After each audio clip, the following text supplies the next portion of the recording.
For centuries, humankind has been fascinated by the unknown, the boundaries of life and death, the line between reality and fantasy.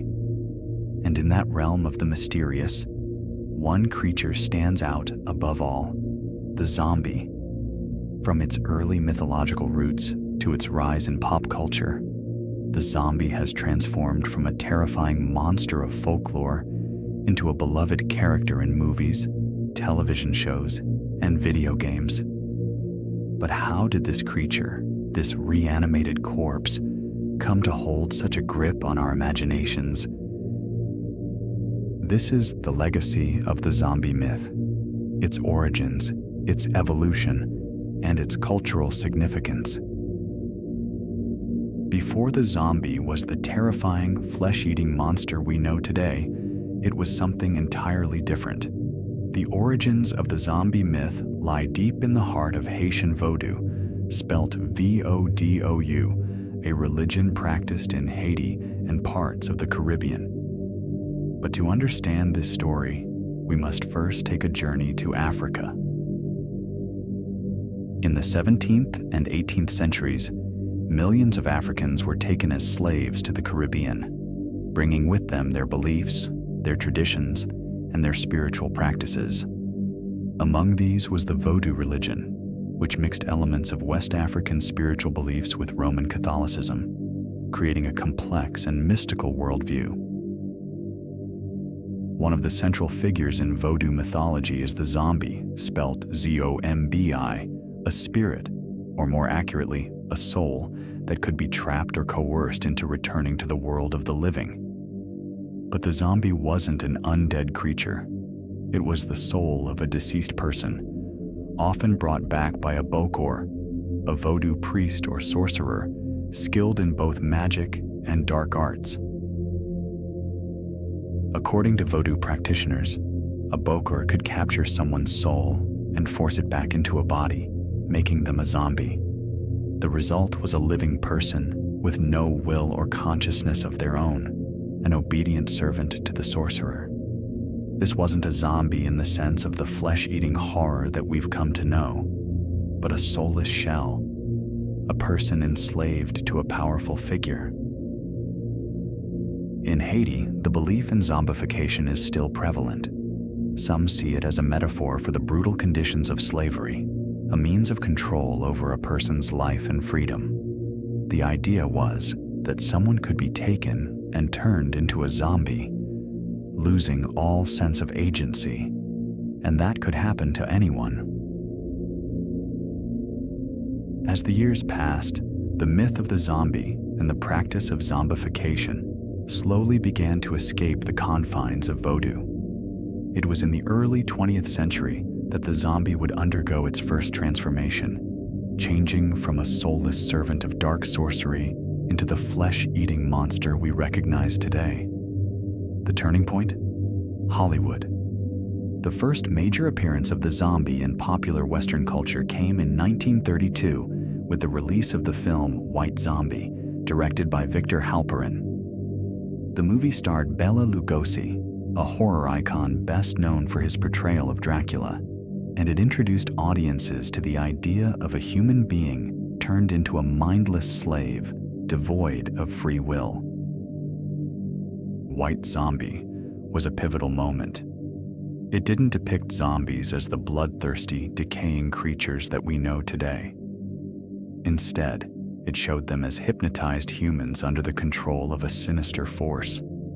It was more about the fear of losing autonomy, being controlled by someone else. But the most significant shift occurred a few years later, with the release of George A. Romero's 1968 film, Night of the Living Dead.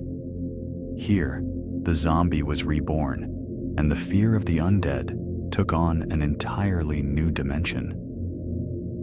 Romero's film introduced a radically different take. The zombies in Night of the Living Dead were not simply mind-controlled victims of a dark sorcerer. They were reanimated corpses, grotesque, decaying, and driven only by an insatiable hunger for human flesh. Romero's zombies had no master.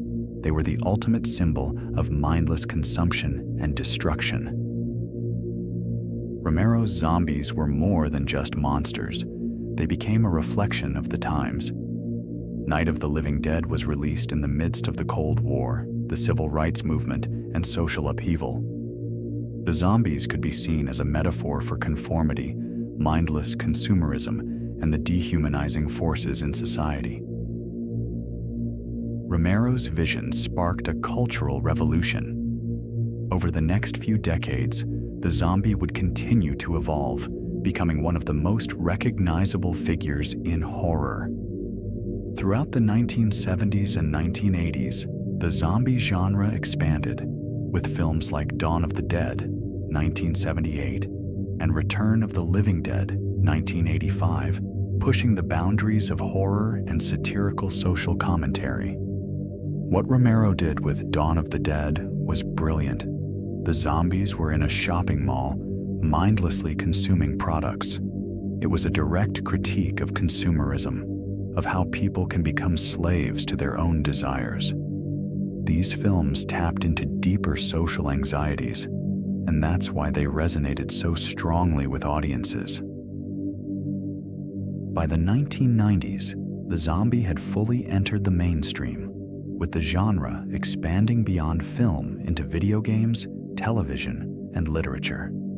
In 1996, the video game Resident Evil introduced players to a world plagued by viral zombies, and the franchise would go on to become one of the most successful in gaming history.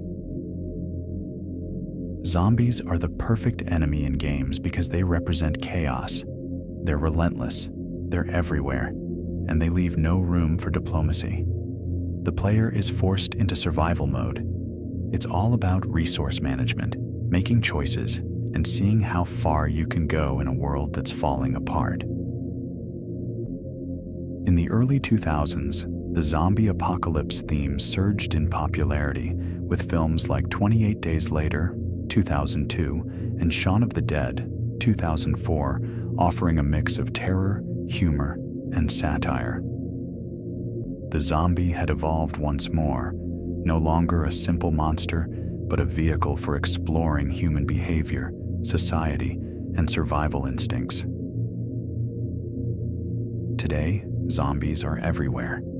From hit television shows like The Walking Dead to blockbuster films such as World War Z, 2013, the undead have taken over our screens and our imaginations. But the zombie myth has also evolved in more surprising ways. Zombies have become a part of the cultural landscape. We've seen the genre stretch beyond horror and into comedy, drama, and even romance. Think about films like Warm Bodies, 2013, where a zombie falls in love with a human. It's a playful twist on the traditional genre. And it's not just film and television where zombies have made their mark.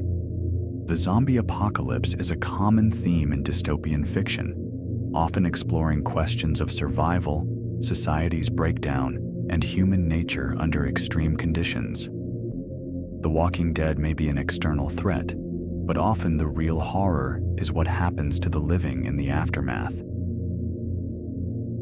In fact, the appeal of the zombie apocalypse has become so widespread that it's even inspired real-world survivalists and doomsday preppers, creating a strange subculture dedicated to preparing for the collapse of society. Zombies are not just fictional creatures. They represent an existential fear of societal decay, a fear that resonates in a world facing political instability, climate change, and global pandemics. From its roots in Haitian Vodou to its transformation into a pop culture phenomenon, the zombie myth has taken on a life of its own. It has evolved from a symbol of voodoo magic and social control into a terrifying figure that reflects our deepest fears and anxieties about the world around us. Whether they are mindless hordes consuming the living or metaphorical representations of social issues, zombies are here to stay. They are a reflection of ourselves, of the darker corners of human nature, and a way for us to explore survival, morality, and identity. As long as we continue to face the unknown, the fear of death, the fear of the collapse of society, and the unknown future, the zombie will continue to haunt our dreams, our screens, and our culture. Thank you for joining us on this journey through the origins, evolution, and cultural impact of the zombie myth. Until next time, remember, the dead are always with us in more ways than one.